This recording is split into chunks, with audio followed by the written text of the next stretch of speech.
윌리엄 윌슨. 당분간 내 이름을 윌리엄 윌슨이라고 불러두자. 내 앞에 놓인 훌륭한 종이장을 내 진짜 이름으로 더럽힐 필요가 없으니 말이다. 내 집안은 내 이름으로 인해 이미 너무나 자주 조소와 공포와 혐오의 대상이 되었다. 내 전무후무한 수치스러운 행위에 대해 바람조차 붕괴해 이 지상의 가장 외딴 고장에까지 소문을 퍼뜨리지 않았던가? 오, 가장 확실하게 버림받은 자들 중에서도 가장 단호하게 추방된 자루다. 이 세상에 그대는 영원히 죽은 자가 아니던가? 지상의 명예에, 지상의 꽃에, 지상의 황금빛 염원에 대해, 그리고 구름, 자욱하고 음산하고 막막한 구름만이 그대의 희망과 천국 사이에 영원히 가로놓여 있는 것이 아닌가? 그럴 수만 있다면 나는 내가 얼마 전 저지른 입에 담기 어려운 한심한 짓과 용서 못할 범죄를 지금 여기서 구체적으로 기록하지는 않을 것이다. 나는 최근 몇 년 동안 전보다 훨씬 급격하고 심한 타락의 길을 걷게 되었고, 내가 이 글을 쓰는 목적은 단지 그 원인을 밝히기 위해서이다. 인간의 타락은 보통 서서히 일어난다. 하지만 내 경우엔 내가 가진 모든 장점이 마치 망토가 단 한순간에 몸에서 툭 떨어지듯 순식간에 사라졌다. 사소한 장난에서 시작한 일이 한순간에 엘라가발로스의 범죄 행위보다 더 끔찍한 짓으로 변했다. 어떤 우연, 어떤 사건으로 인해 이런 사악한 일이 벌어졌는지 내가 앞으로 적어 내려가는 동안 참을성 있게 들어주면 감사하겠다. 죽음이 나를 향해 다가오고 있다. 그리고 죽음에 앞서 나를 향해 닥쳐오는 어두운 그림자로 인해 내 마음은 차분하다. 내가 어스레한 골짜기를 통과하는 동안 동료 인간들의 공감, 하마터면 동정심이라고 쓸 뻔했다. 이 공감을 자아낼 수 있기를 간절히 바란다. 내가 어느 정도는 인간의 통제력을 넘어선 환경의 노예였다는 사실을 사람들이 믿어주었으면 한다. 내가 이제 나열할 여러 요소들 중에서 무수한 실수의 사막 안에 있는 아주 조그만 숙명의 오아시스라 할지라도 나를 위해 찾아봐 주기를 바란다. 비록 내게 찾아온 것과 같은 그렇게 큰 유혹이 과거에 존재한 적이 있다 할지라도 적어도 어느 누구에게도 내가 겪은 것 같은 그렇게 큰 유혹이 찾아온 적은 없으며 어느 누구도 그런 식으로 굴복한 적은 없었을 거라는 걸 독자들이 인정해 주었으면 하며 또한 그렇게 인정하지 않을 수 없다고 믿는다. 그렇다면 어느 누구도 나만큼 고통받은 적은 없는 게 아닐까? 난 실상 꿈과도 같은 현실을 살았던 것이 아닐까? 그리고 난 이제 이 세상에 존재하는 환상들 중에서도 가장 황당한 환상에서 비롯된 공포와 신비의 희생물이 되어 죽음을 향하게 된 것이 아닐까? 나는 대대로 유난히 상상력이 풍부하고 흥분을 잘하는 성격으로 알려진 집안의 후손이다. 내 성격은 유년 시절부터 그런 집안 출신다운 티가 역력했다. 게다가 나이를 먹어가면서 그런 성격이 점점 심해지는 바람에 친구들을 불안하게 만든 적도 여러 번 있었고, 나 스스로에게 실질적인 손해가 가는 일도 많았다. 나는 고집이 지나치게 셌고 변덕을 심하게 부리는 것이 버릇이었으며 일단 열정에 사로잡히면 통제가 불가능했다.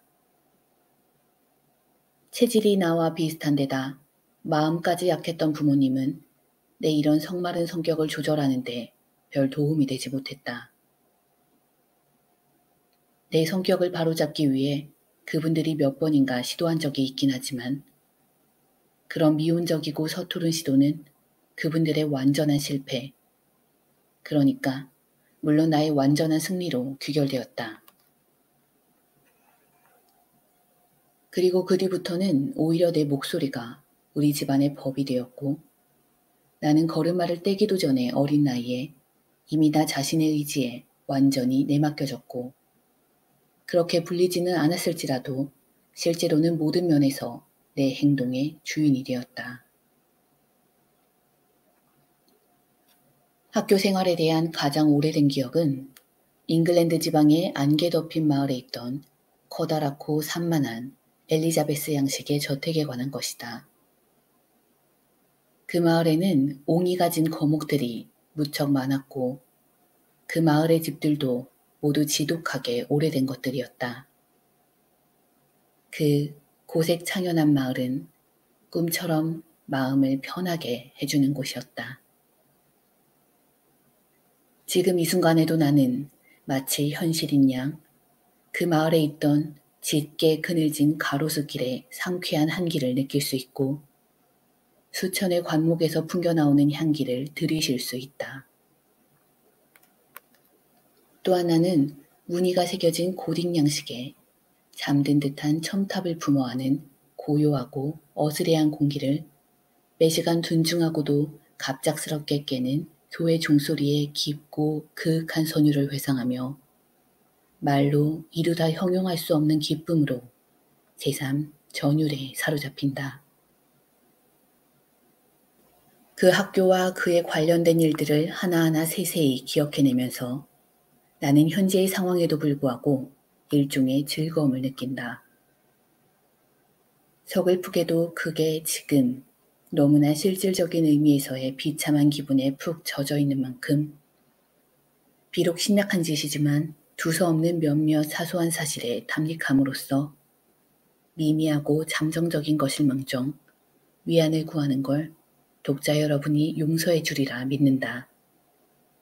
더욱이 그 미미한 사실들은 비록 사소하게 짝이 없고 심지어는 우스꽝스럽기조차 한 것들이지만 내가 처음으로 훗날 그렇게 완전히 나를 압도해버릴 내 운명을 어렴풋이나마 감지한 시기 및 장소에 관련된 것이기도 하다. 따라서 그만큼 중요하다는 게 내 생각이다. 지금부터 기억을 더듬어 보려 한다.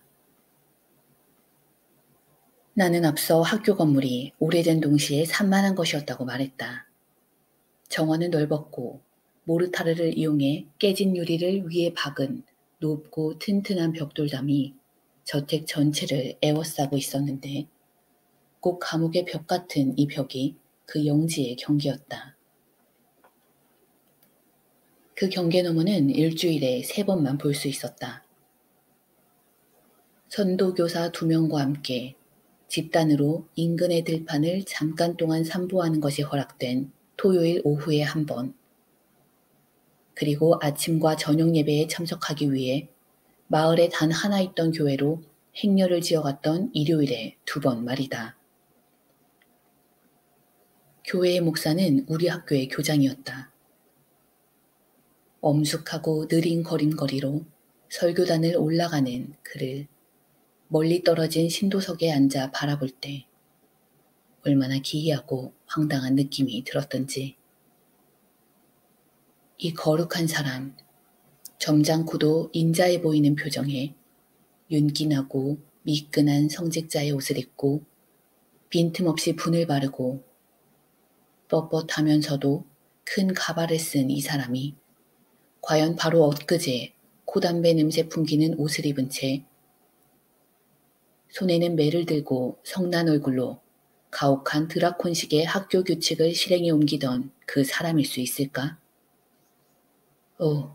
너무도 엄청난 모순이요. 너무도 기괴해서 풀 길이 없구나. 그 저택의 육중한 담 한 구석에는 그 담보다도 더 육중한 대문이 험상궂게 서 있었다. 문은 쇠로 된 나사를 박아 고정시켜 놓았고 문 위에는 뾰족한 쇠못도 꽂혀 있었다. 그문이 그것을 바라보는 우리를 얼마나 강렬하게 압도했던지. 그문은 앞서 언급한 3번의 출입시 외에는 결코 열리는 일이 없었다. 문이 열리고 그 거대한 경첩에서 삐거덕 소리가 날 때마다 우리는 그것이 더할 나위 없이 신기해서 그 사실을 엄숙한 태도로 언급하거나 혹은 그보다도 더 엄숙한 명상에 빠지곤 했다. 학교를 둘러싼 뜰은 널찍했는데 그 모양이 불규칙하고 여기저기 널따란 모서리들이 많이 있어서 그중 가장 넓은 곳 서너 군데를 운동장으로 이용했다. 마당은 평평했고 곱고 단단한 자갈로 덮여 있었다. 그곳에 나무나 벤치 혹은 그 비슷한 어떤 것도 없었던 것이 아주 분명히 기억난다. 운동장은 물론 저택의 뒤쪽에 있었다. 저택의 앞쪽으로는 회양목과 다른 관목들이 심어진 화단과 길을 장식적으로 배치한 작은 정원이 있었다. 그러나 이 성스러운 구역은 실로 드문 경우에만, 그러니까 학교에 처음 도착했다든지 마지막으로 학교를 떠날 때, 혹은 부모나 친구가 찾아와 크리스마스나 여름방학을 보내러 집으로 가는 행복한 순간에만 간혹 지나칠 수 있었다. 그 저택, 그 낡은 저택은 참으로 신기한 건물이었다. 그리고 내겐 진정한 마법의 궁전이었다. 그 꾸불꾸불하고 불가이한 구석들에는 정말이지 끝이 없었다. 길을 따라가다 보면 어느 순간 그 2층 건물의 2층 중 어느 층으로 나오게 될지 장담하기 힘들었다. 방에서 방으로 건너가기 위해선 언제나 서너 계단을 올라가거나 내려가야 했으니 말이다. 그리고 그 방들은 옆에서 옆으로 헤아릴 수 없을 만큼, 즉 상상할 수 없을 정도로 가지를 쳤기 때문에 한참 걸어가다 보면 제자리로 돌아오기 일쑤였다. 전체 저택에 관한 인식은 곧 무한대에 관한 인식이라 해도 과언이 아니었다. 거기에 살던 5년 동안 나는 한 번도 나와 18에서 20명에 이르는 다른 학생들에게 할당된 조그만 침실이 도대체 건물의 어느 구석에 놓여 있었는지 정확하게 말할 수 없었다. 교실은 그 저택에서 가장 넓은 방이었고 당신에겐 이 세상에서 가장 넓은 방처럼 느껴졌다. 그 방은 아주 길고 좁았으며 뾰족한 고딕식 유리창에 졸참나무로 만들어진 천장은 음울할 정도로 낮았다. 멀고 무시무시한 느낌을 주던 한쪽 구석에는 가로 세로 2에서 3미터 정도의 정방형 방이 있었는데 그곳은 직무 시간 동안 우리의 교장 선생님인 브랜스비 박사 겸 목사님의 서재로 쓰였다. 그곳은 열리자마자 닫히는 육중한 문으로 차단된 견고한 방이었는데 우리 모두 선생님만 안 계시다면 그 방을 들여다보기 위해서 강하고 오랜 고통에 의한 죽음이라도 기꺼이 무릅쓸 수 있다는 기분이었다. 다른 구석 2곳에 칸막이가 된 비슷한 공간이 둘이 있었는데 그것들은 교장 선생님의 방만한 존경을 받지는 못했어도 역시 엄청난 경외의 대상이었다. 그중 하나는 고전 과목 교사, 즉 영어와 산수를 가르치던 교사의 강단이었다. 교실의 사방엔 헤아릴 수 없이 많은 검고 오래되고 낡은 의자와 책상이 있었는데 그것들은 방을 이리저리 가로지르며 한없이 불규칙적으로 흩어져 있었다. 그 책걸상들 위로 손때가 수없이 탄 책들이 산더미처럼 아무렇게나 쌓여 있었고 또한 학생들 이름의 머리 글자의 조합이나 이름 전체 혹은 기괴한 형상 따위가 무수히 새겨져 있었다. 덕분에 그것들은 이미 오래전 사라진 지난 날들을 거치며 원래 모습을 완전히 잃어버린 상태였다. 방의 한쪽 끝에는 엄청나게 큰 물동이가, 다른 쪽 끝에는 굉장한 크기의 시계가 놓여 있었다. 이 유서 깊은 기숙학교의 육중한 담안에서 나는 내 10대의 첫 5년간을 지루해하거나 혐오감에 사로잡히지 않은 채 보냈다. 어린 시절의 활발한 두뇌에 자극을 주거나 즐겁게 하는 데에는 외부 세계의 사건이 필요하지 않다. 그리고 겉으로 보기에 황량하고 단조로운 학교 생활은 그때보다 더 성장한 뒤인 젊은 시절에 내가 쾌락에서 구했거나 혹은 완전한 성인이 된 다음에 범죄에서 구했던 것보다 흥미진진한 일들로 가득 차 있었다. 그럼에도 나는 정신 발달의 첫 단계에 내가 남들과는 무척 달랐으며 심지어는 극단적으로 괴상하기까지 했다고 믿지 않을 수 없다. 대부분의 사람은 성인이 되었을 때 어린 시절에 일어났던 일에 대해 분명하게 기억하지 못한다. 모든 것은 회색 그림자, 희미하고 불규칙적인 기억, 미미한 즐거움과 어렴풋한 고통 따위가 아련하게 새로이 조합된 것일 뿐이다. 하지만 내게는 그것이 사뭇 다르다. 내 감정들이 카르타고의 동전에 새겨진 글자만큼이나 생생하고 깊고 지속적인 선으로 내 기억에 각인된 것으로 보아 어린 시절의 내가 어른과 같은 정신력으로 그 감정들을 느꼈던 게 분명하다. 그럼에도 실상 세상의 눈으로 본다면 그 중에 기억할 만한 가치가 있는 것이 얼마나 적은지. 하지만 아침에 잠에서 깨어나기와 밤마다 침대로 불려가기, 암기와 암송, 주기적인 반휴일과 답사, 소동과 놀이와 음모로 가득 찬 운동장, 정신의 요술에 의해 이미 오래전의 과거에 잊힌 이런 것들에는 감각의 미개지와 풍부한 사건의 세계, 다양한 감정과 극도로 열정적이고 영혼을 고양시키는 흥분된 감정의 세계가 포함되어 있었다. 오, 좋았던 옛 시절, 그 철기 시대여. 실제로 나는 정열적이고 집중력이 강하고 오만한 성격 덕분에 곧 학우들 가운데서 두각을 나타냈다. 그리고 서서히 그러나 자연스럽게 내 또래나 나보다 나이가 아주 많지 않은 모든 학생들 위로 군림하게 되었다. 단 한 학생만이 거기서 예외였다. 그 예외인 학생은 나와 친척도 아니었는데 이름과 성이 똑같았다. 그것은 실상 별로 특이할 것도 없는 사실이었다. 귀족 집안 출신임에도 불구하고 내 이름은 관례에 따라 옛날 옛적부터 오합지졸 대중의 공동 소유물로 존재해온 듯한 아주 흔한 이름들 중에 하나였기 때문이다. 이 글에서도 나는 그런 점을 고려해서 내 이름을 윌리엄 윌슨이라고 부르기로 한 것인데, 가명이지만 그런 면에서는 내 실명과 크게 다르지 않기 때문이다.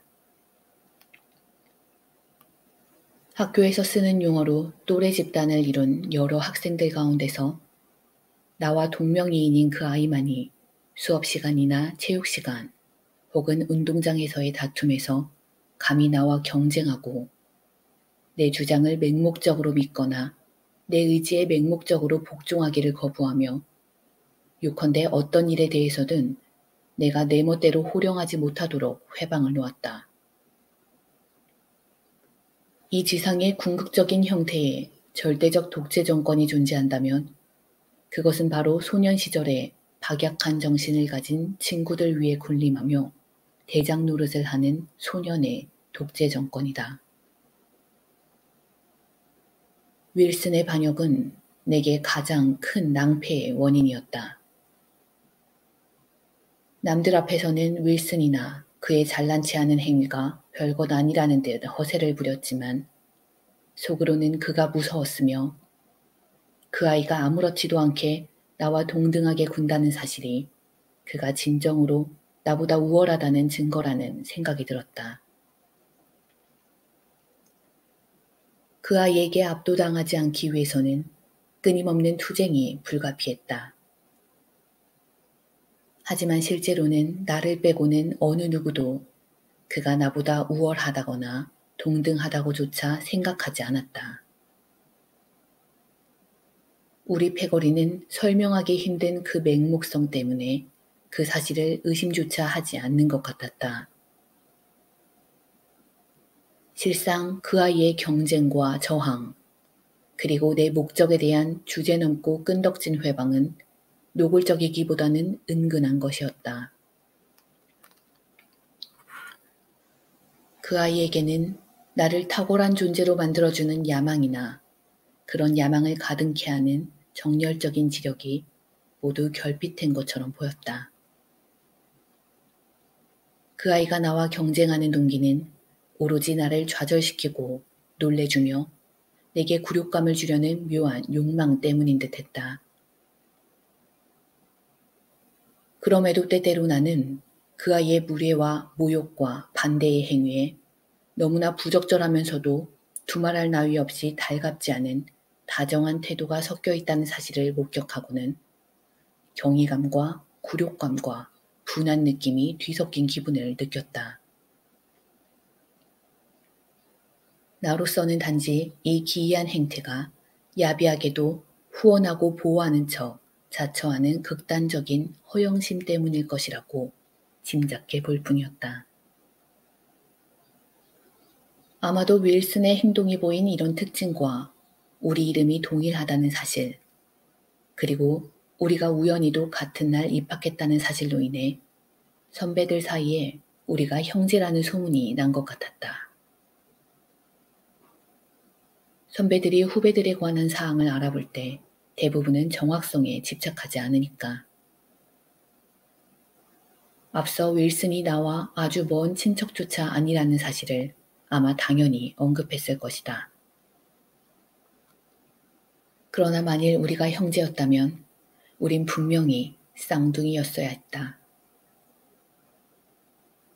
브랜스비 박사의 학교를 떠나고 나서 한참이 지난 뒤에 나와 동명이인이었던 그 아이가 1813년 1월 19일에 태어났다는 사실을 우연히 알게 되었으니까. 그리고 이것은 다소 놀라운 우연의 일치였다. 그날이 바로 내 생일이었기 때문이다. 다소 묘한 사실은 윌슨과의 경쟁에도 불구하고 그리고 참을 수 없게 분통이 터지는 그 아이의 반역 행위가 끊임없이 내게 야기한 불안감에도 불구하고 내가 그 아이를 전적으로 미워할 수는 없었다는 점이다. 그 아이와 나는 분명 하루가 멀다 하고 다퉜고 그 아이는 그때마다 겉으로는 내게 승리의 월계관을 양보하면서도 다른 한편으로는 교묘한 방법을 써서 나로 하여금 그 아이야말로 진정한 승리자라고 느끼도록 만들었다. 그럼에도 우리는 내 자존심과 그 아이의 진실된 품위 덕분에 항상 말을 건넬 정도의 사이에 머물었다. 그럼에도 우리는 내 자존심과 그 아이의 진실된 품위 덕분에 항상 말을 건넬 정도의 사이에 머물렀다. 우리의 성격은 많은 면에서 비슷했고 그 때문에 나는 그 아이에 대해 친근감을 느꼈다. 우리의 상반된 입장만이 그런 친근감이 우정으로 발전하는 것을 방해했다고 볼 수 있을 것이다. 그 아이에 대한 내 진정한 감정을 정의하는 것이나 단순히 묘사하는 것도 사실 쉽지는 않다. 그 감정은 잡다한 요소들, 즉 증오심이라고까지는 볼 수 없는 성급한 적대감과 존중심, 그보다 더 많았던 존경심, 그리고 상당한 양의 공포심에 불안한 호기심의 세계가 뒤범벅된 혼합물이었다. 윤리학자라면 아마도 윌슨과 내가 가장 구분하기 힘든 한 쌍이었다고 지적했으리라. 그 아이에 대한 내 모든 공개적인 혹은 은밀한 형태의 공격이 진지하고 단호한 적대의 행태를 띠기보다는 농담이나 짓궂은 장난, 즉 단순히 즐기기 위한 것인양 하면서 고통을 주는 행위의 성격을 띈 것은 의심할 바 없이 기묘했던 우리의 관계와 관련이 있다. 그러나 짓궂은 장난으로 가장한 내 노력은 아주 재치 있게 계획을 꾸민 경우조차도 결코 늘 성공으로 기결되진 않았다. 나와 동명이인이었던 그 아이는 주적대지 않고 조용하고 엄숙한 성격이어서 신랄한 농담을 즐기면서도 스스로는 아킬레스건을 가지고 있지 않았고 스스로 조롱의 대상이 되기를 철저히 거부했기 때문이다. 실상 나는 그 아이한테서 단 한 가지 약점만을 발견할 수 있었으니 그것은 그의 신체적인 특징으로 아마도 체질적인 병으로 인한 것이었던 듯하다. 그러니까 나처럼 극단적으로 화가 나서 날뛰는 사람이 아니었더라면 아무도 그런 약점까지 건드리지는 않았을 것이다.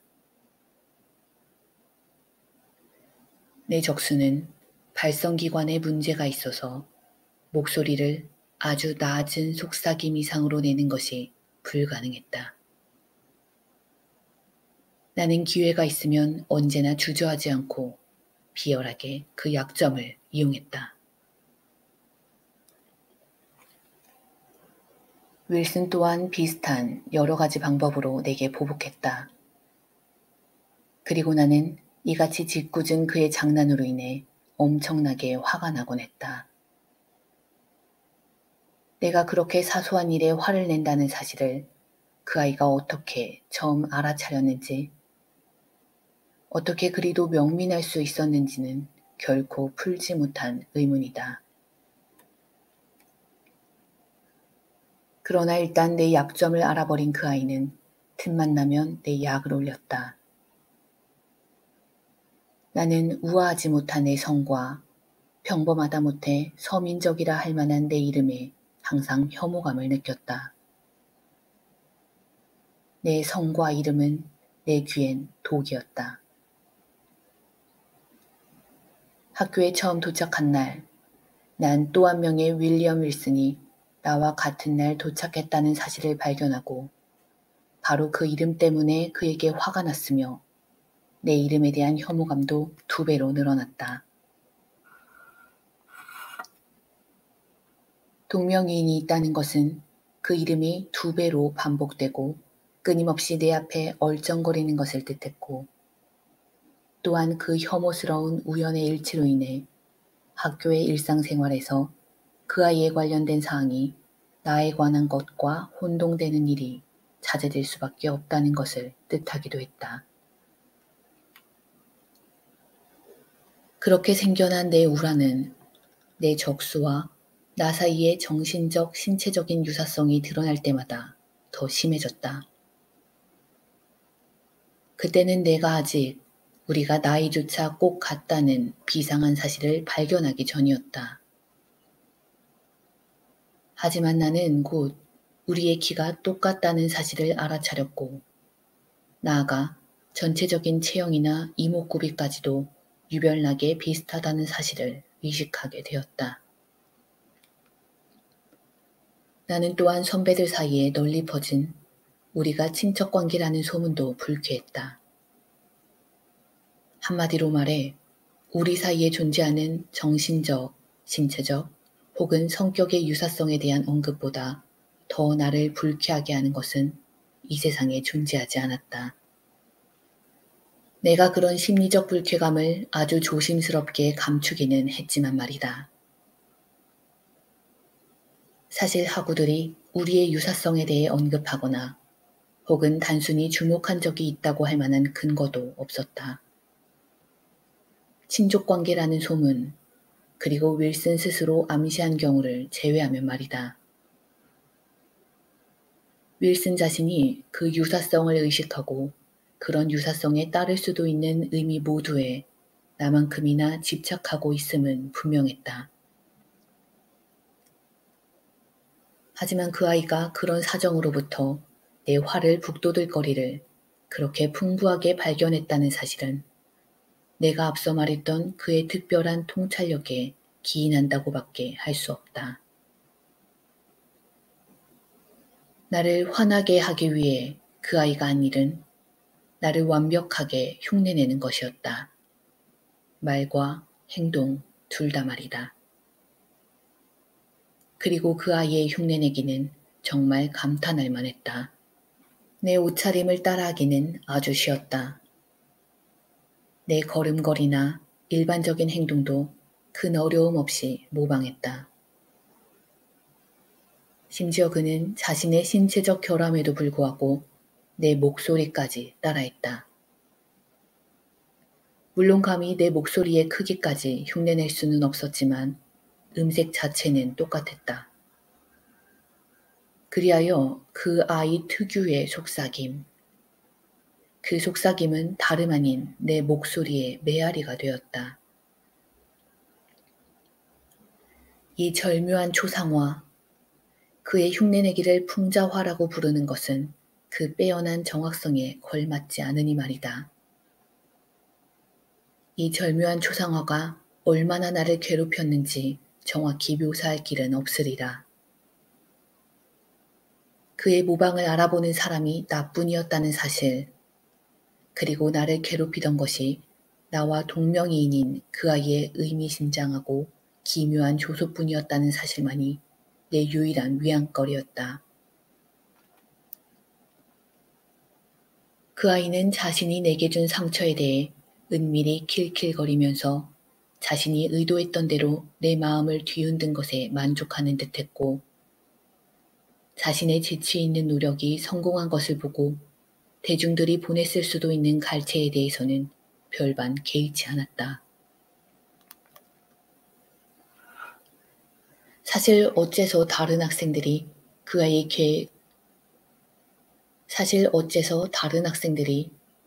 계획을 알아차리지 못하고 그 계획의 성공을 감지하지 못하며 그 아이와 함께 조소를 보내지 않을까 하는 것은 내가 전전긍긍하며 여러 달을 보내면서도 풀지 못한 의문이었다.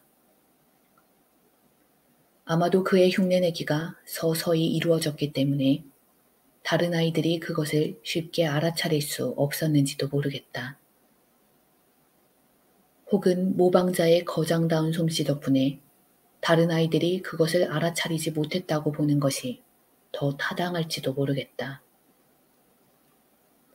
모방자가 원본을 경멸하다 보니 겉으로 드러난 원본의 모습을 넘어 이것이 둔한 사람이 그림에서 볼 수 있는 전부인데 그 정신까지 그대로 그려줌으로써 나 스스로 찬찬히 속상하라고 하는 것 같았으니 말이다. 앞에서 이미 여러 번 언급했듯이 그 아이는 불쾌하기 짝이 없게도 마치 나의 보호자라도 되는 양 행동하며 자주 내 의지에 반대해 주제넘게 참견했다. 그 아이의 참견은 종종 무례한 조언의 성격을 띠었는데 그것도 공개적인 조언이 아니라 은근히 암시하거나 빗대어 말하는 식이었다.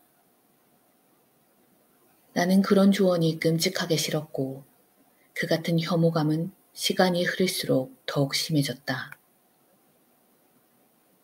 하지만 오랜 세월이 흐른 지금 그 일을 냉정히 돌이켜보면서 그 아이를 정당하게 평가한다면 그 아이의 조언에서 미성숙한 그 시기에 종종 범할 수 있는 오류나 어리석음이 보이지 않았다는 사실을 인정하지 않을 수 없다. 일반적인 재능이나 세속적 지혜는 몰라도 적어도 도덕적인 감각에 대해서만큼은 그 아이가 나보다 훨씬 더 예리했다. 그리고 만일 내가 그 당시에 그의 의미심장한 속삭임에 담긴 충고를 그렇게 진심으로 증오하고 지독하게 경멸하는 대신 조금이라도 받아들였더라면 오늘날 내가 더 나은, 그리하여 더 행복한 사람이 되었을지도 모른다. 그러나 잘난 체하며 조언하는 그 아이에 대한 불쾌감이 극단적인 반감으로 발전하는 바람에 나는 그의 오만한 행위를 용납하지 않겠다는 의지를 나날이 더욱 공개적으로 표현하며 화를 내게 되었다. 앞서도 말했듯이 첫 해의 우리 관계로 볼 때는 그에 관한 내 감정이 우정으로 발전할 가능성도 꽤 있었다. 그러나 학교 생활이 계속되면서 그 아이의 참견이 어떤 면에선 분명히 예전보다 줄어들었는데도 내 감정은 오히려 그런 변화에 반비례하듯 더욱 명백한 증오로 발전했다.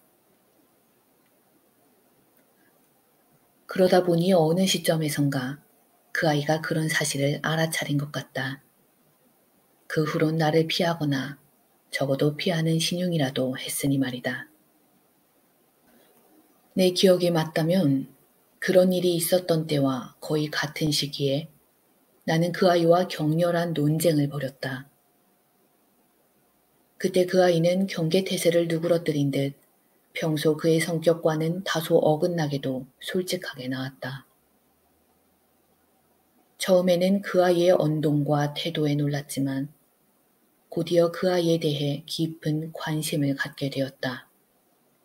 아니, 어떤 느낌에 사로잡혔다고 해야 옳을 것이다. 그가 내 먼 과거 유년 시절의 장면들, 아직 기억이라는 것이 생기기 이전 시절에 대한 모호하고 혼동스러운 기억들을 상기시켰기 때문이다. 그때 나를 압도한 느낌을 기술하자면 아마도 언젠가 아주 오래전, 무한히 먼 과거의 어떤 시점에 내 앞에 서 있던 그 아이와 내가 아주 잘 아는 사이였다는 믿음을 떨쳐버리기가 어려웠다고 하는 것이 가장 적확한 표현일 것 같다. 하지만 그렇게 순간적으로 떠오른 착각은 곧 떠오를 때만큼 빠른 속도로 사라졌다. 내가 그때의 그 느낌을 언급하는 이유는 단지 내가 나의 유별난 동명이인과 그 학교에서 마지막으로 대화를 나눈 날에 그런 느낌이 들었기 때문이다. 그 유서 깊은 대저택에는 헤아릴 수 없이 많은 구획들 외에도 아주 많은 방들이 있어 그 방들을 서로 연결해 학생 기숙사로 사용했다. 서투르게 지어진 건물답게 그곳에는 후미진 작은 방과 구석진 모서리, 자투리 부분들도 있었다. 브랜스비 박사는 그런 곳들마저 기숙사 방으로 활용함으로써 투철한 절약 정신을 드러냈다. 그런 곳들은 아주 단순한 벽장에 지나지 않아 단 한 사람이 지내기에도 빠듯했지만 윌슨은 그같이 작은 방들 중 하나에 기거하고 있었다. 내가 그 학교에서 지낸 지 5년째 되던 해의 어느 날 밤, 나는 앞서 언급한 언쟁 후에 모든 사람들이 깊이 잠든 것을 확인한 뒤 침대에서 일어나 등불을 손에 들고 좁다란 통로를 지나 내가 자던 방에서 내 적수의 방으로 살금살금 다가갔다. 그에게 짓궂은 장난을 치려고 오랫동안 별러왔지만 그때까지 한 번도 실행에 옮기지 못했던 터였다. 내 의도는 마침내 그 계획을 실행에 옮기는 것이었고 나는 내가 느낀 만큼의 악의를 그가 고스란히 느끼도록 만들겠다고 단단히 작심하고 있었다. 벽장 같은 그의 방에 도착한 나는 등불 위에 갓을 씌워 방 밖에 놔둔 채 소리 없이 방 안으로 들어갔다. 발 하나를 안으로 들이민 나는 그의 평온한 숨소리에 귀를 기울였다. 그가 잠든 것을 확인한 나는 되돌아 나와 등불을 집어들고 다시 방으로 들어가 침대를 향해 다가갔다. 내 계획을 실행에 옮기기 위해 나는 침대에 처진 휘장을 천천히 걷었다. 그러자 환한 불빛이 잠자는 그의 모습을 밝게 비추었고 동시에 그의 얼굴이 내 눈에 확 들어왔다. 나는 그 얼굴을 바라보았다. 그러자 즉시 무감각한 느낌, 아주 냉담한 감정이 나를 온통 사로잡았다. 가슴이 뛰고 무릎이 떨렸으며 온 정신이 가슴이 뛰고 무릎이 떨렸으며 온 정신이 무엇 때문인지는 알 수 없지만 도저히 견디기 힘든 공포에 사로잡혔다. 나는 가쁜 숨을 내쉬며 그의 얼굴에 등불을 바짝 갖다 댔다. 바로 이것들이 윌리엄 윌슨 얼굴의 면면이었던가? 나는 실제로 그 면면을 보면서도 그것이 그의 것이 아니라는 착각 속에서 학질병자처럼 오한으로 덜덜 떨었다. 그의 얼굴 중 어떤 면이 이렇게 나를 혼란에 빠지게 한 것일까? 나는 그의 얼굴을 뚫어져라 응시했고 그러는 동안 여러 가지 모순된 생각으로 머리가 팽팽 도는 느낌이었다. 깨어 활동하는 동안의 그의 모습은 이와는 달랐다. 결단코 그런 모습이 아니었다. 이름도 똑같았다. 몸집도 똑같았다. 학교에 도착한 날까지 똑같았다. 그리고 그는 내 걸음걸이와 목소리와 버릇과 태도마저 끈덕지고도 무의미하게 모방했다.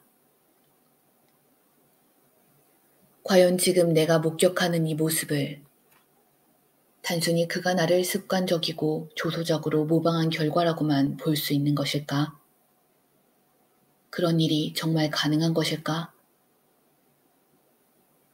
나는 공포심에 사로잡혀 몸서리를 치면서 등불을 끄고 살그머니 그 방에서 나온 뒤 나는 공포심에 사로잡혀 몸서리를 치면서 등불을 끄고 살그머니 그 방에서 나온 뒤 즉시 그 유서 깊은 학교를 빠져나와 다시는 그곳으로 돌아가지 않았다.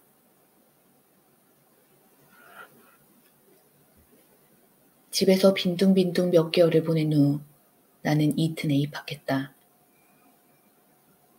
그 얼마 되지 않는 기간 동안 브랜스비 박사의 학교에서 있었던 일에 대한 기억은 충분히 희미해졌다. 그 일을 기억한다 하더라도 적어도 내 감정은 전과는 아주 달라졌다고 할 수 있다. 그 드라마는 더 이상 현실적인 드라마도 비극도 아니었다. 이제 내가 거기서 느꼈던 감정이 사실인지 아닌지를 의심할 여유마저 생겼다. 그리고 그 기억을 떠올릴 때마다 인간이라는 존재가 자신의 감각을 쉽게 믿어버릴 만큼 단순하다는 사실에 경이감을 느꼈고 집안이 대대로 상상력이 범상치 않다는 사실을 떠올리며 미소를 지었다. 그런 나의 회의가 이튼에서 내가 영위하던 생활 방식에 의해 줄어들 가능성도 별로 없었다. 나는 그곳에 도착하자마자 곧장 그리고 너무나도 무모하게 지각 없고 어리석은 짓거리들의 소용돌이 속으로 뛰어들었는데 그 덕분에 나의 과거에서 모든 것이 꺼져버리고 거품만이 남았으며 모든 견고하고 진지한 기억이 사라지고 과거의 경험 중에서도 가장 경솔한 것들만이 기억에 남아버렸다. 그러나 나는 여기서 한심하기 짝이 없게 방탕했던 내 생활, 학교의 경계망은 피했지만 법을 무시한 것이었던 그 생활의 궤적을 추적할 생각은 없다. 3년이라는 시간이 아무런 소득도 없이 어리석게 지나갔으니 그동안 일어난 일이라곤 내가 습득한 나쁜 습관이 깊이 뿌리를 내린 것뿐이었다. 다소 예외적인 소득이 있다면 그 사이 키가 자랐다는 사실뿐이었다. 그런 생활을 영위하던 나는 마침내 일주일이나 영혼을 저버린 남봉을 부린 끝에 타락한 학생들 중에서도 가장 타락한 축들 몇몇으로 구성된 무리를 내 방에 초대해 비밀스러운 술잔치를 벌였다. 우리는 밤이 깊은 시간에 만났다. 아침이 밝을 때까지 충실하게 남봉을 부릴 예정이었다. 술은 한없이 넘쳐났고 술보다 위험한 다른 유혹거리도 충분했다. 미치광이 같던 우리의 망나니 짓이 최고조에 달했을 때는 이미 희미한 여명이 동쪽 하늘을 물들이고 있었다. 내가 카드와 술로 인해 미치광이처럼 붉어진 얼굴로 평소보다 더 심하게 불경스러운 건배를 들자고 고집을 부릴 때 방문이 벌컥하면서 빠끔 열리더니 바깥에서 하인의 간절한 목소리가 들려왔고 그 때문에 난 갑작스레 주의를 빼앗겼다. 하인은 어떤 사람이 내게 아주 긴급하게 할 말이 있다고 나더러 현관으로 나와달라고 한다고 전했다.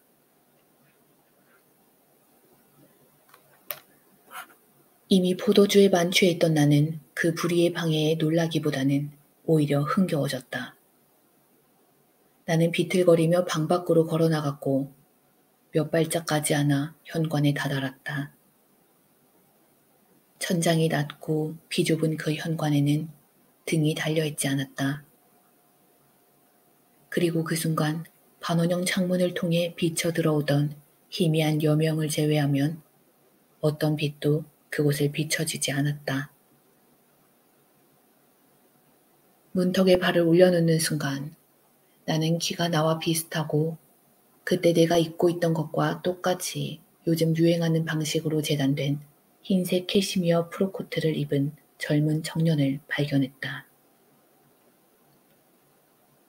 하지만 그 사람의 모습을 그 정도라도 분간할 수 있었던 건 희미한 여명 덕분이었고 그 사람의 얼굴 생김새는 하지만 그 사람의 모습을 그 정도라도 분간할 수 있었던 건 희미한 여명 덕분이었고 그 사람의 얼굴 생김새는 분간하기 어려웠다. 그 젊은이는 내가 현관에 들어서자마자 황급히 다가와 급히 서두르는 태도로 내 팔을 잡으면서 윌리엄 윌슨이라고 내 귀에 속삭였다. 나는 즉시 정신이 번쩍 들었다. 어떤 면에서는 그 낯선 이의 태도가 그리고 그가 방명을 뒤로 한 채 내 눈앞으로 번쩍 들어올린 가늘게 떨리던 손가락이 나를 순수한 경이감으로 채워주었다고 해도 과언이 아니다. 그러나 내가 그렇게도 강렬하게 동요한 것은 그 때문만은 아니었다. 그보다는 독특하게 낮은 쇳소리에 실린 엄숙하고도 의미심장한 경고, 그리고 무엇보다도 그 짤막하고도 단순하며 낯익은 속삭임, 그 음색과 음조 때문이었다. 그런 요소들로 인해 수천의 기억이 물밀듯 몰려와서 내 영혼에 일격을 가해 직류전기의 배터리에서 나오는 것 같은 충격을 주었다. 그러고는 내가 미처 정신을 차리기도 전에 사라졌다. 이 사건으로 인해 제멋대로인 내 상상력이 생기를 얻은 것은 사실이었지만 그 생기는 생생한 만큼이나 순간적이었다. 실로 몇 주 동안 나는 열심히 그리고 바쁘게 그 사건에 대해 알아보았고 그러지 않을 때는 병적인 추측의 구름에 휩싸여 지냈다. 내가 내 일에 그렇듯 끈질기게 참견하고 넌지시 충고하며 나를 괴롭히는 그 독특한 인간의 정체를 모른다고는 할 수 없었다. 그러나 이 윌슨이라는 작자는 도대체 누구이며 어떤 인간인가? 그리고 도대체 어디서 왔는가? 그가 달성하고자 하는 목적은 과연 무엇인가? 이런 질문들 중 어느 것에 대해서도 나는 만족할 만한 해답을 찾을 수 없었다. 내가 유일하게 확인할 수 있었던 것은 내가 학교를 떠난 바로 그날 오후에 윌슨의 집안에 갑작스러운 사고가 있어 그 또한 브랜스비 박사의 학교를 떠났다는 사실뿐이었다. 그러나 나는 이내 그 문제에 대해 생각하지 않게 되었다. 옥스퍼드에 진학할 준비에 온통 정신이 팔려 있었기 때문이었다. 나는 곧 옥스퍼드에 입학했다.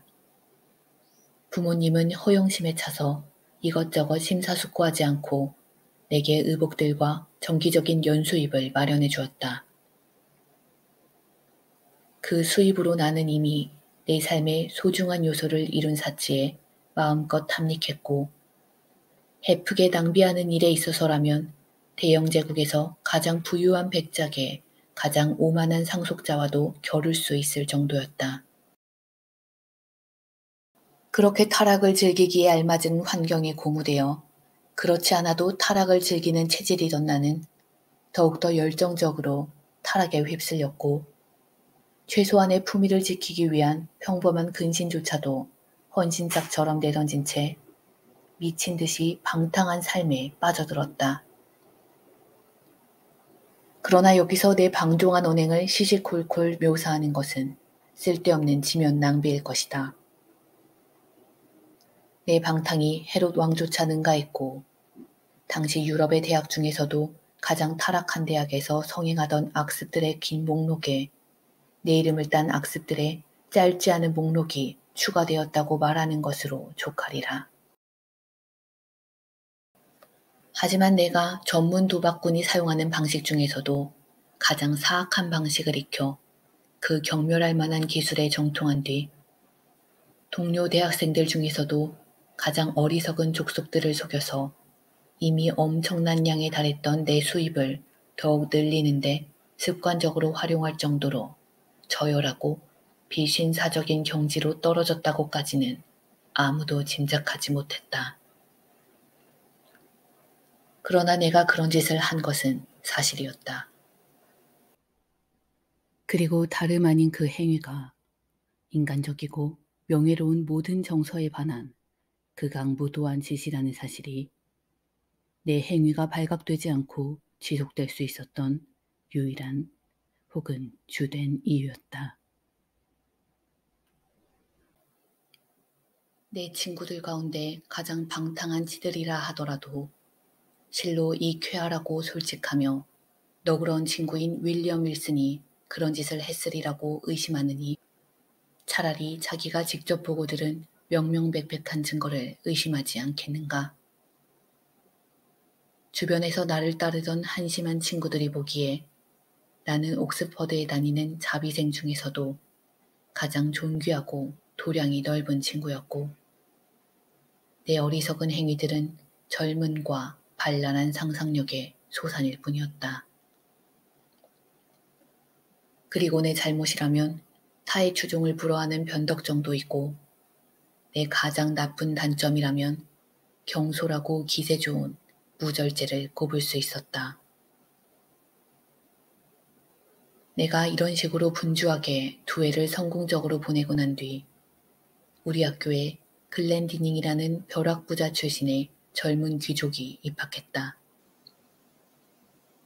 소문에 의하면 그는 헤로데스 아티쿠스만큼이나 큰 부자였고 또한 그 부를 헤로데스 아티쿠스처럼 쉽게 축적했다고들 했다.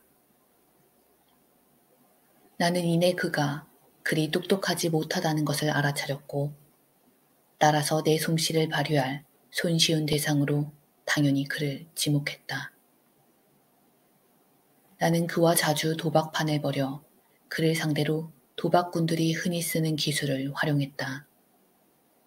즉, 그에게 먼저 상당한 돈을 따도록 해줌으로써 그가 더욱 효과적으로 내 덫에 걸려들도록 만들었다. 그러다 마침내 내 계획이 무르익었다고 판단한 나는 그와 결정적인 한판 시합을 벌이기로 마음먹고서 역시 자비생인 프레스턴의 방에서 그를 만났다. 프레스턴은 우리 두 사람과 똑같이 친했지만 내 계획에 대해서는 꿈에도 몰랐으니 그의 잘못은 없는 셈이다. 나는 게임을 더 다채롭게 만들기 위해서 친구들을 8에서 10명 정도 불러 모았는데 우리가 어쩌다가 우연히 카드놀이를 하게 된 것이고 그것도 내가 속이려고 마음먹은 그 친구가 제안한 것처럼 만들려고 주의 깊게 신경을 썼다. 내 사악한 속임수에 대해 간단히 언급하자면 나는 저열한 술책이란 술책은 모두 동원해서 아예 습관적으로 사용했는데 그가 얼마나 술에 취했으면 그처럼 뻔한 속임수의 희생자가 되었을까 하는 의문이 들 정도였다. 카드놀이는 밤이 깊도록 계속되었고 마침내 내 계획대로 나와 글래디닝 단둘이서만 게임을 하게 되었다. 마침내 내가 가장 좋아하는 에카르테 게임이었다. 다른 친구들은 우리 게임의 전개를 궁금해하며 쥐고 있던 카드를 던져버리고 우리 주변에 서서 게임을 관전했다.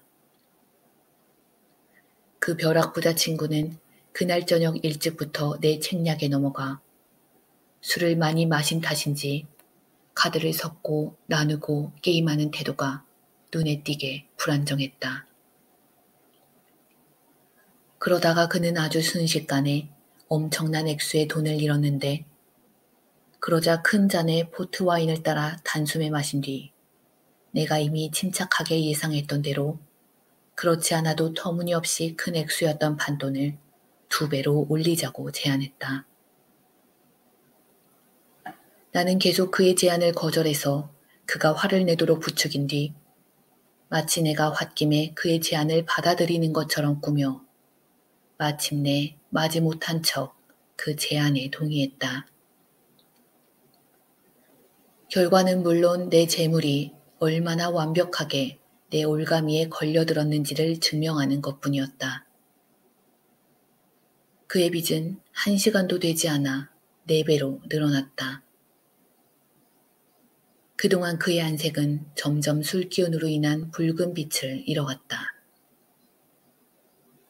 하지만 그의 빚이 4배로 늘어난 순간 나는 그의 안색이 겁이 날 정도로 창백하게 변한 것을 알아차리고 깜짝 놀랐다. 내가 열심히 알아본 바로는 글렌디닝은 측정이 불가능할 정도의 부자였다. 따라서 그가 그때까지 잃은 총액은 액수로 치면 엄청난 것이긴 했어도 아주 심각하게 그의 화를 돋우거나 그의 재정에 그리 심한 영향을 미칠 정도는 아니라고 생각했다. 따라서 나는 그가 방금 마신 포도주 때문에 맥을 추지 못하는 게 틀림없다고 여기는 것으로 손쉽게 나 자신을 납득시켰다. 그리고 친구들 앞에서 내 이미지를 유지하기 위해서, 그러니까 단순히 이타적이지만은 않은 이유로 그에게 게임을 그만하자고 단호하게 주장해야겠다고 생각했다. 하지만 바로 그 순간 그 자리에 모인 친구들 중 내 주변에 있던 친구들의 표정을 보고 또 글렌디닝이 절망에 빠져 탄식을 내지르는 바람에 그 친구가 나 때문에 완전히 파산했다는 사실을 깨달았다. 모든 사람들이 그를 동정하고 악마의 악행으로부터 보호하려고 나설 만한 상황이었다. 그런 상황에서 다음에 언급할 사건이 일어나지 않았더라면 내가 어떻게 처신했을지 짐작도 할 수 없다. 내가 봉으로 여긴 자의 처량해진 신세가 거기 있던 모든 사람들에게 당혹스러운 그림자를 드리우던 잠이었다.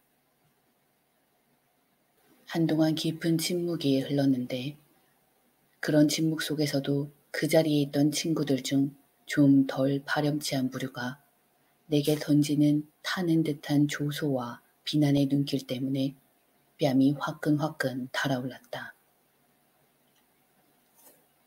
바로 그때 난데없는 방해자가 나타나는 바람에 나는 견딜 수 없을 정도로 나를 압박해오던 불안감에서 잠깐이나마 벗어날 수 있었다. 넓고 육중한 접이식 문들이 느닷없이 모두 한꺼번에 활짝 열렸는데 그 기운과 기세에 마치 요술이라도 걸린 듯 방 안의 촛불이 모두 꺼졌다. 그 바로 직전 나와 비슷한 키에 외투를 단단히 여민 낯선 사람이 얼핏 우리 눈에 띄었다. 하지만 곧 완벽한 어둠이 엄습해서 우리는 그 사람이 우리들 가운데 서 있다는 것을 느낌으로만 알 수 있었다. 이 무례한 행동에 놀라고 황당한 마음이 제 가시기도 전에 그 침입자의 목소리가 들려왔다. 여러분, 그가 낮고 또박또박한 말씨로 그리고 내 골수에 사무치는 내가 결코 잊을 수 없었던 속삭이는 소리로 말했다. 여러분, 저는 방금 제 처신에 대해 사과를 드리지 않겠습니다.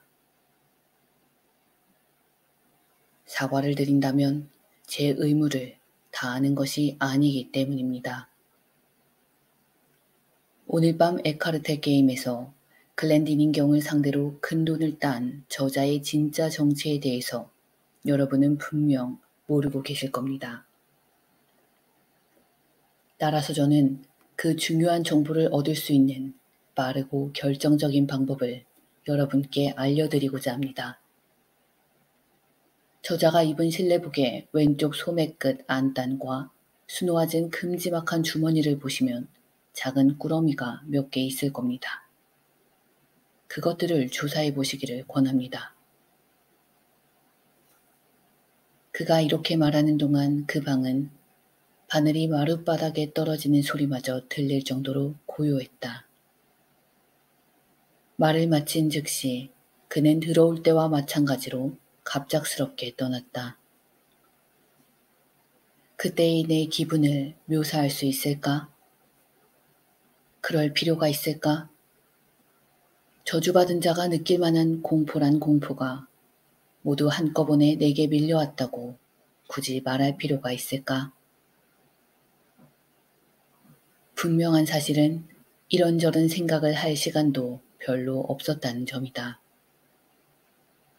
친구들의 거친 손길이 당장 나를 움켜잡았고 불도 즉시 켜졌다.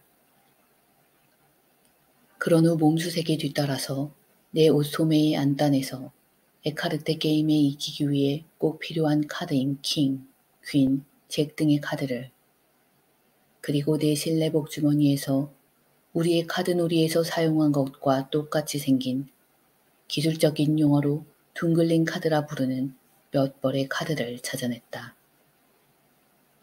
이 카드들은 높은 펜은 끝이 약간, 낮은 펜은 옆이 약간 볼록하게 되어 있기 때문에 둥글린 카드라 불린다.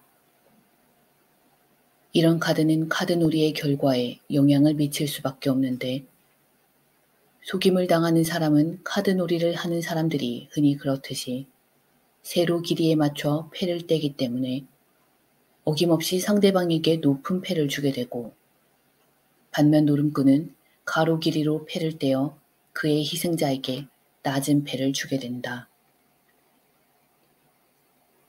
이렇게 내 속임수가 탄로났을 때 친구들은 아무 말 없이 침착하게 행동함으로써 자신들의 조소를 표현했는데 차라리 고래고래 소리를 지르며 분개심을 표현했더라면 나의 괴로운 심정이 조금 덜했을 것이다.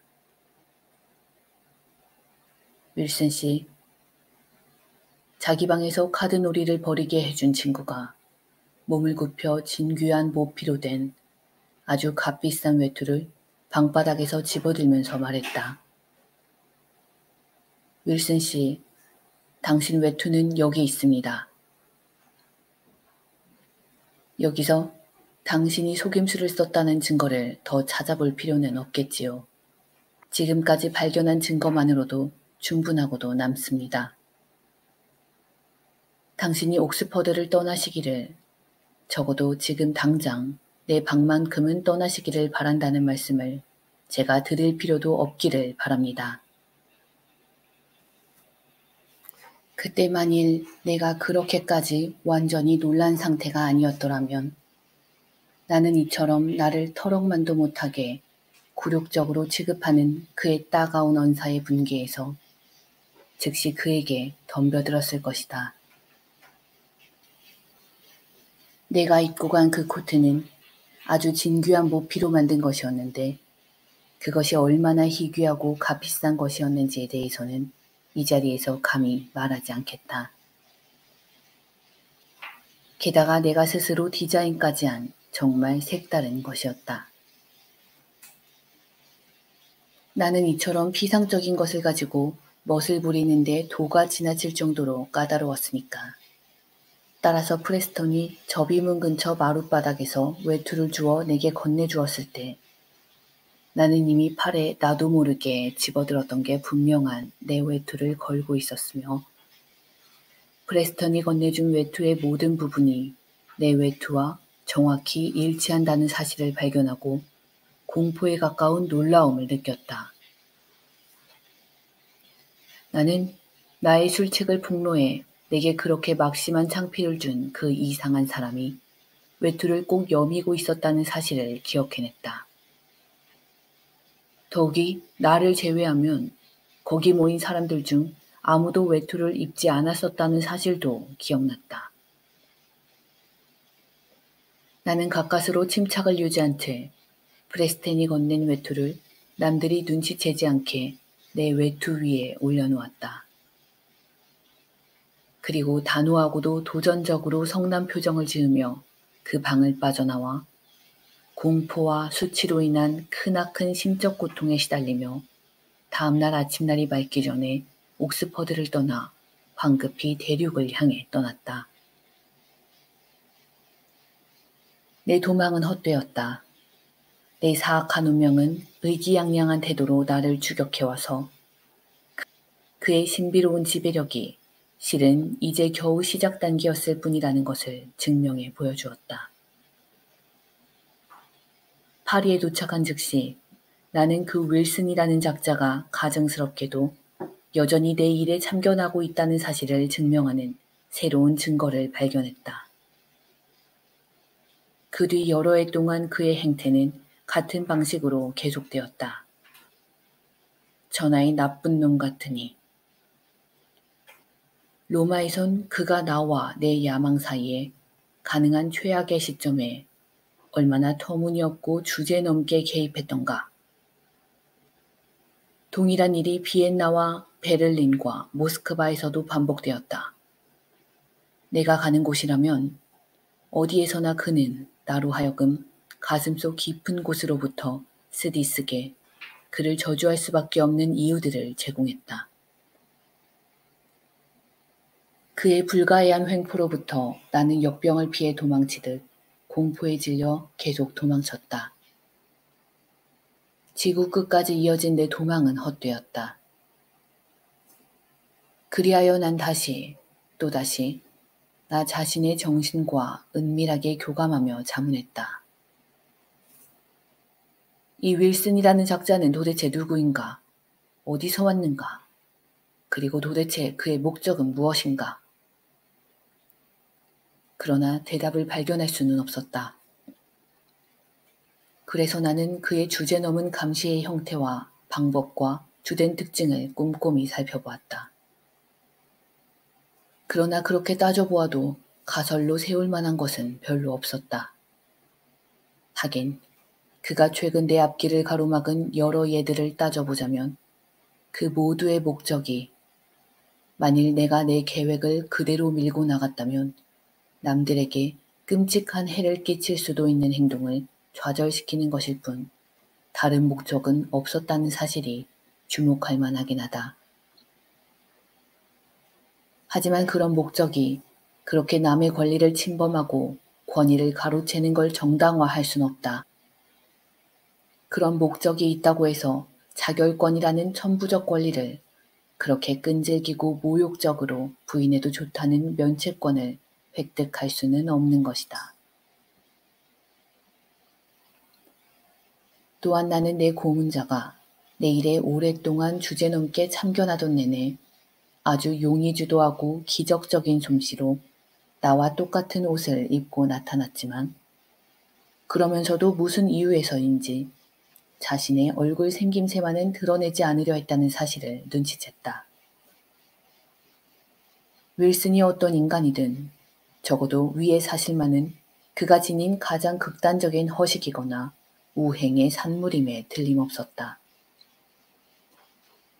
이튼에서 나를 훈계한 자, 옥스퍼드에서 내 명예를 실추시킨 자, 로마에서 내 야망을, 파리에서 내 복수를, 나폴리에서 내 열정적인 사랑을, 그리고 이집트에선 그가 탐욕적이라고 착각한 내 행위를 좌절시킨 자. 그 인간, 내 가장 큰 적이자 천재적인 악한인 그의 모습에서 학창시절의 동명이인인 친우이자 경쟁자. 브랜스비 박사의 학교에서 내가 증오하고 무서워했던 경쟁자인 윌리엄 윌슨은 알아보지 못하리라고 그가 단 한순간이라도 생각할 수 있었을까? 말도 안 된다. 하지만 이 드라마의 주요 장면들 중 마지막 장면으로 서둘러 가보자. 그때까지 나는 윌슨의 막강한 지배력에 무기력하게 굴복해왔다. 윌슨의 고상한 성격과 지엄한 지혜와 전지전능한 것이 명백한 그의 능력에 대한 깊은 외경심에다 그의 성정과 주제넘은 행위들의 특징에 대한 극심한 공포심이 더해져 나는 완전히 무력감에 사로잡혀 있었고 비록 몹시 내키지는 않기는 했지만 윌슨의 자의적인 의지에 굴복할 수밖에 없다고 암암리에 자포자기하고 있었다.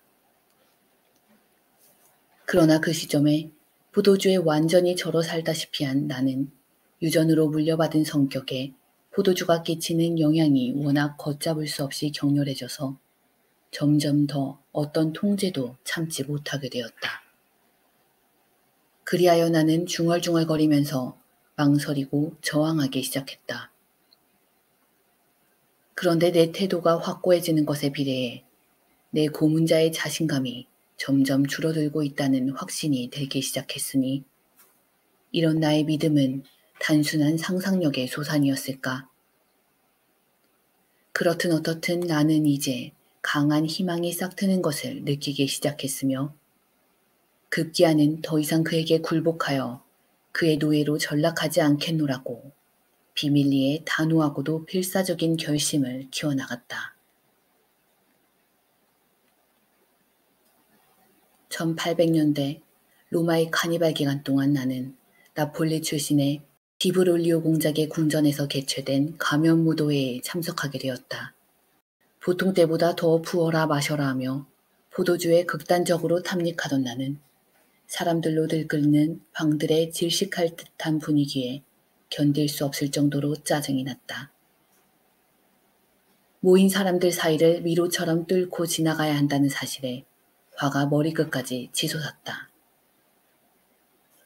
내가 늙은 디브롤리오 공작의 맹목적인 사랑을 받고 있는 그의 젊고 명랑하며 아름다운 부인을 초조하게 찾고 있었기 때문에 더욱 그러했다. 내 비열한 목적에 대해서는 이 자리에서 언급하지 않기로 하겠다. 자신감에 넘쳐 경솔해진 그녀가 자신이 무슨 옷을 입을지 내게 미리 귀뜸해 주었는데 그때 막 그녀처럼 보이는 사람이 얼핏 눈에 띄었기 때문에 나는 그녀에게 다가가기 위해 서둘렀다. 바로 그 순간 어깨에 가벼운 손길이 느껴졌고 결코 잊을 수 없는 낮고도 지긋지긋한 속삭임 소리가 귀에 들려왔다. 그 순간 나는 화가 머리끝까지 치밀어 올라 즉시 내 방해자를 향해 돌아서서 목덜미를 움켜쥐었다. 짐작대로 그는 내 옷과 기막히게 흡사한 옷을 입고 있었다. 푸른색 벨벳으로 된 스페인식 외투를 걸치고 단도가 달린 진홍빛 혁대를 두르고 있었다. 얼굴은 검은색 비단 가면으로 완전히 가려져 있었다. 에이, 불안당 같은 놈!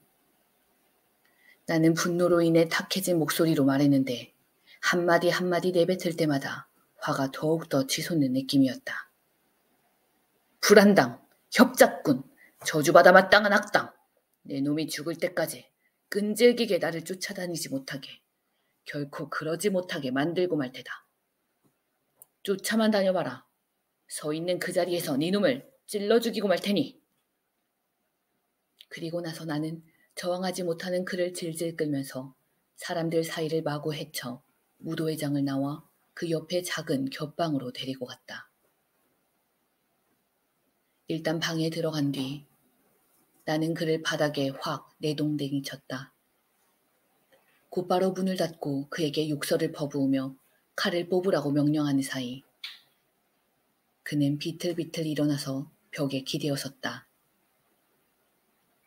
그리고 아주 잠깐 동안 망설인 뒤 이윽고 하는 수 없다는 듯 얇은 한숨과 함께 말없이 단도를 꺼내 들고 방어 자세를 취했다.